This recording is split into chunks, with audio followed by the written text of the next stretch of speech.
What's going on, guys? Welcome back to the Pick Swap Media YouTube channel. Here to talk some Sixers today. We are now 11 games into the season, the first kind of little checkpoint. As Joel Embiid said, the season starts now. So I want to take a look at through the beginning of the season and what players have kind of exceeded expectations and who hasn't shown up. So we're going to do the top 10 Sixers rankings based on their expectations coming into the season. So once again, this is based on their level of play, not necessarily comparing them to each other, but let's see how they rank. Starting out with number 10, I'm going to go Danuel House. Danuel House on the year, averaging 3.7 points, 2 rebounds, 1 assist. I've been disappointed mainly with House on the defensive side of the ball. He's had a willing trigger. We've seen the threes start to fall a little bit, but there's times where he's just gotten lost defensively. And for a guy that's marketed as a true 3-and-D guy and that being more balanced on both sides of the court, I haven't necessarily seen that to be the case. It's still very early in the year. He will get more comfortable, but the early signs I haven't been completely thrilled with House. Moving on to number 9, I have Paul Reed.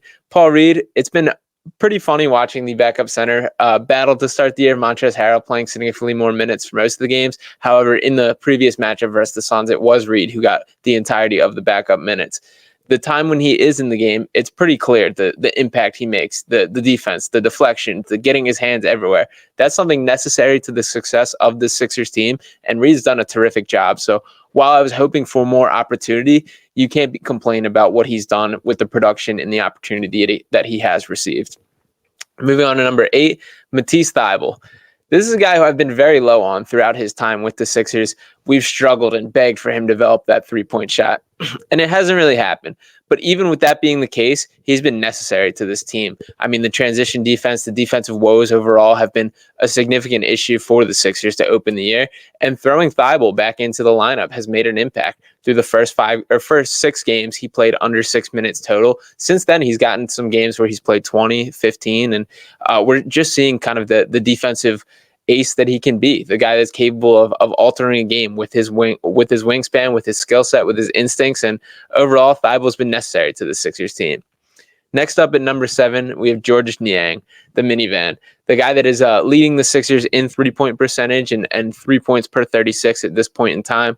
He's just willing to let it fly. And while when we look forward to the rotation playoff, there's still concerns with his defense and how he necessarily fits in the full term. But the way he fits next to Harden and Embiid as a floor spacer, a guy willing to let it fly with an inch of space, is huge. And you see the way he can make the building erupt. He's been awesome this year. He's been relied on more than I expected, and he's delivered. Number 6, we got PJ Tucker. This was the primed addition of the offseason. The guy that the Sixers went all in for and even lost 2 draft picks in the process of getting. I don't know how I feel about Tucker yet. For starters, I believe that the Sixers are asking too much of him when we talk about that being the defensive glove, being asked to guard the opposing team's best player on an every night basis. And we're seeing him attempt to match up with guys like Giannis, guys like Jason Tatum, guys like Kristaps Porzingis, which is really not fair to Tucker. The Porzingis game specifically, we're talking about 6'5" PJ Tucker trying to guard 7'3" Kristaps Porzingis. It's just not going to happen. Now, in fairness to PJ, that's not on him. That's a personnel thing. That's a rotation thing. That just can't happen. And looking at what he has done is he's been solid in his role. I've been impressed offensively. I know a lot of people have been down, but when you watch the way he works off ball, setting screens, freeing up guys like TYRESE, MAXEY, like Tobias Harris, it's been really effective. He's also second on the team in three-point percentage, even though it hasn't really felt that way. He's knocking down some corner threes, and I think as the season progresses, he's going to continue to find his footing and possibly rise up this list. Now, jumping into the top 5, we have Joel Embiid. Joel Embiid, it has been an interesting start to the season, to put it that way. Looking at his stats, he is averaging 28 points, 9.6 rebounds, and 3.6 assists per game, just 1.1 blocks, which is a little bit down for him. Defensively is where the biggest criticism of Joel have fallen, particularly to start the year. We saw him not really locked in on that side of the ball. He's already missed 4 games with illness and the plantar fasciitis, which he continues to battle back from. He clearly wasn't himself to start, wasn't in the best shape. We're seeing him work back to the player he's capable of being. I'm not worried about Joel in the long run, but for the Sixers to reach their potential as a team, they need him being that dominant force on both sides of the ball, which there hasn't been on a consistent enough basis to start this season.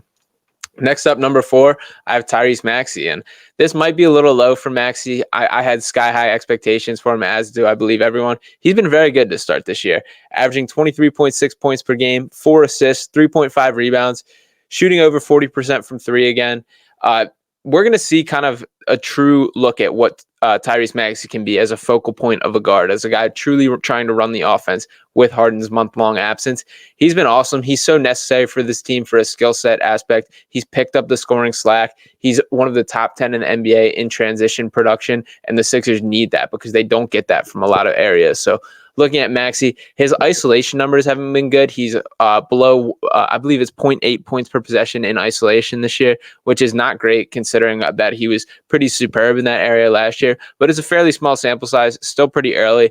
I think the trio of Maxey, Harden, and Embiid are going to kind of fully click once they're back and all healthy. Maxey's been good overall. Defensively, still some work, still some areas he can grow, but can't ask for too much more.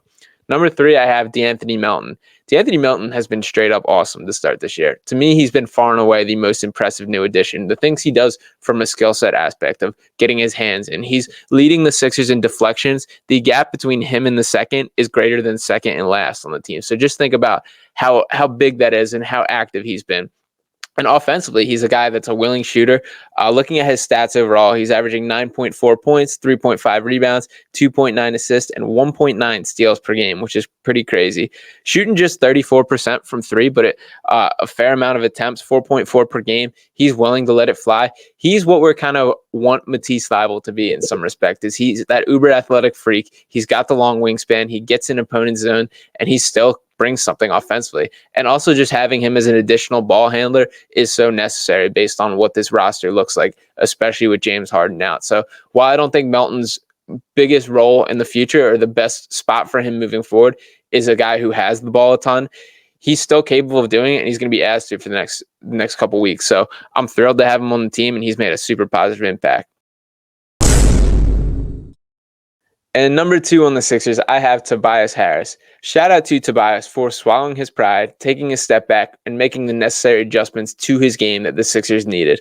Looking at his numbers, he's averaged 15 points per game, 6.6 rebounds, 3 assists, and 1.4 steals per game. Those 1.4 steals per game are a career high for him. He really is embracing that defensive side of the ball. He's answered the call and matching up with opponents' wings in the areas that PJ Tucker hasn't necessarily been the case. And looking at the 3-point numbers, averaging 44.4% from 3 while attempting 5.7 per game, which is also a career high for him. He's in the top 10 in the NBA in catch and shoot efficiency, and that's all we can ask for. This is a guy who, at his most natural when just freely playing basketball, is a guy who likes to put the ball on the floor, to post up a little bit, create shots. He's cut just about all that out of his game and just been willing as a catch and shooter, a guy that's an off-ball spacer, a 3-and-D guy.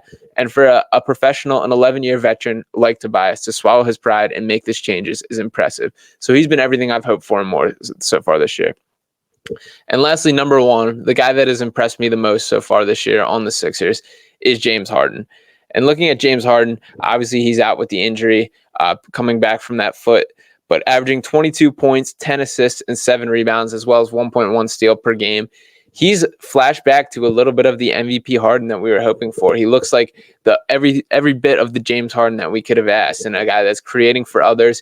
He's added the mid-range to his game, the way that he can navigate, get to his spots. The step-back 3 still comes in and bursts, and in the moments where Embiid has been out, he stepped up and been the lead guy, and that's in a way that wasn't really the case last year. He's moving better. The mid-range, I think, is a big deal in his game as far as saving wear and tear in his body, so he doesn't have to get to the rim every time. So it's not either a step-back 3 or an attack at the basket. He's truly a 3-level scorer. So I think the Sixers will truly find their stride when he makes his return, but Harden's been everything that we've asked and more. So once again, the Sixers are 5-6 their first 11 games. Still a long ways to go on the season. But here's the first little early check-in on the stock watch of this team. We'll see how they battle through this next stretch without Harden. There's going to be some exposure to what this team's truly made of as they're facing some early adversity. But times are going to be looking better for the Sixers. Thank you guys for watching. Appreciate you turning in. Make sure to drop a like and subscribe on the channel. Let me know your thoughts in the comments, and I'll get back with you next time.